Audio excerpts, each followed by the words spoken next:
महाराष्ट्र चुनाव रिजल्ट के बाद से इंडिया अलायंस में तकरार की खबरें अब खुल कर के सामने आ रही हैं। इंडिया अलायंस में टूट की खबर अब आम बात हो चली है।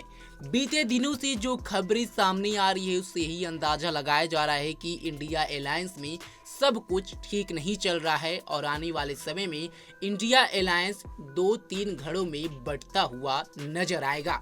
और ये पूरा सिलसिला शुरू की है बंगाल के मुख्यमंत्री ममता बनर्जी ने। बीते दिन उनका एक बयान तेजी से वायरल हुआ था जिसमें उन्होंने इंडिया अलायंस के प्रमुख की दावेदारी पेश की थी और कही थी कि जिस तरह से इंडिया अलायंस इस समय बिखराव की स्थिति पे जा रहा है और लगातार हार रहा है, मैं इंडिया प्रमुख की दावेदारी की कार्यभार संभालने के लिए तैयार हूँ।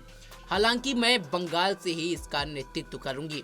उसके बाद से इंडिया अलायंस की तमाम घटक दलों ने ममता बनर्जी का समर्थन देना शुरू कर दिया। सबसे पहले उत्तर प्रदेश की समाजवादी पार्टी ने ममता बनर्जी के नाम पर समर्थन दिया। उसके बाद से क्या था, धीरे धीरे अन्य पार्टियां भी सामने आने लगी। तो ही आज आरजेडी पार्टी भी सामने आई और आरजेडी प्रमुख लालू यादव ने ममता बनर्जी को सीधे तौर पर समर्थन देते हुए उनके नाम पर हामी भर दी है। बता दें कि जब उनसे सवाल पूछा गया ममता बनर्जी के बयान पर तो उन्होंने सीधे तौर पर बोला कि उनको समर्थन देना चाहिए। और जब ये पूछा गया कि कांग्रेस ममता बनर्जी के नाम को नकार रही है तो उन्होंने सीधे तौर पर बोला कि कांग्रेस से कौन पूछने जा रहा है। पहले आप सुनिए कि लालू यादव ने ममता बनर्जी के नाम को लेकर के क्या कुछ कहा। कांग्रेस की वजह नहीं होगा, ममता को मुख्यमंत्री नीतीश कुमार यात्रा पे जा रहे लालू जी। अच्छा जा रहा है तो अब तो नैन सेकने जा रहे हैं। न तो ममता जी को दे दिया जाए। हाँ दे दे। 25 में बोल रहे सरकार फिर से बना रहे हैं लालू जी। हाँ बनाएंगे हम लोग।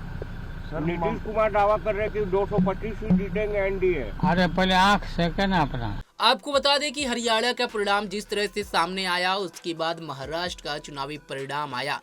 खासकर महाराष्ट्र के चुनावी परिणाम ने इंडिया अलायंस की ताबूत में कील ठोकने का काम कर गई।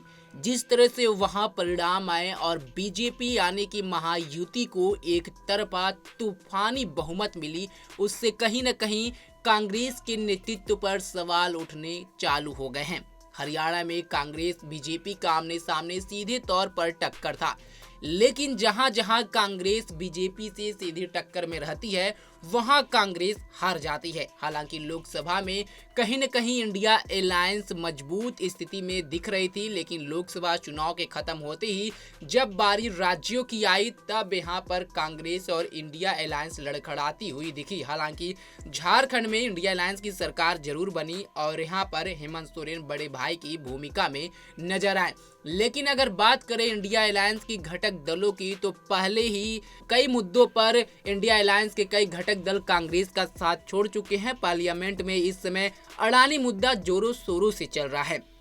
अडानी मुद्दे पर इंडिया अलायंस के कई घटक दल कांग्रेस से अलग स्टैंड रखे हुए हैं। ममता बनर्जी हो, शरद पवार हो या उद्धव ठाकरे की पार्टी हो, ये तमाम पार्टी नेताओं ने अडानी मुद्दे पर कांग्रेस को अलग थलग छोड़ दिया है और कांग्रेस अब अडानी मुद्दे को लेकर के हावी है। पार्लियामेंट में लगातार अडानी मुद्दे को उठा रही है, जिससे ममता बनर्जी काफी नाराज हुई थी और उनके तरफ से ये कहा गया था कि एक ही आदमी के मुद्दे पर पार्लियामेंट न चलने देना ये बहुत बड़ी गलतफहमी है। देश के बारे में पार्टियों को सोचना चाहिए। उसके बाद से अडानी मुद्दे पर कहीं न कहीं समाजवादी पार्टी भी बैकफुट पर है, पीछे है, कांग्रेस के साथ नहीं है। उधर शरद पवार और उद्धव ठाकरे पहले ही अडानी मुद्दे पर कांग्रेस से पीछा छुड़ा चुके हैं। तो ही संभल मुद्दे पर भी कांग्रेस और समाजवादी पार्टी के बीच नोक झोंक देखने को मिली थी।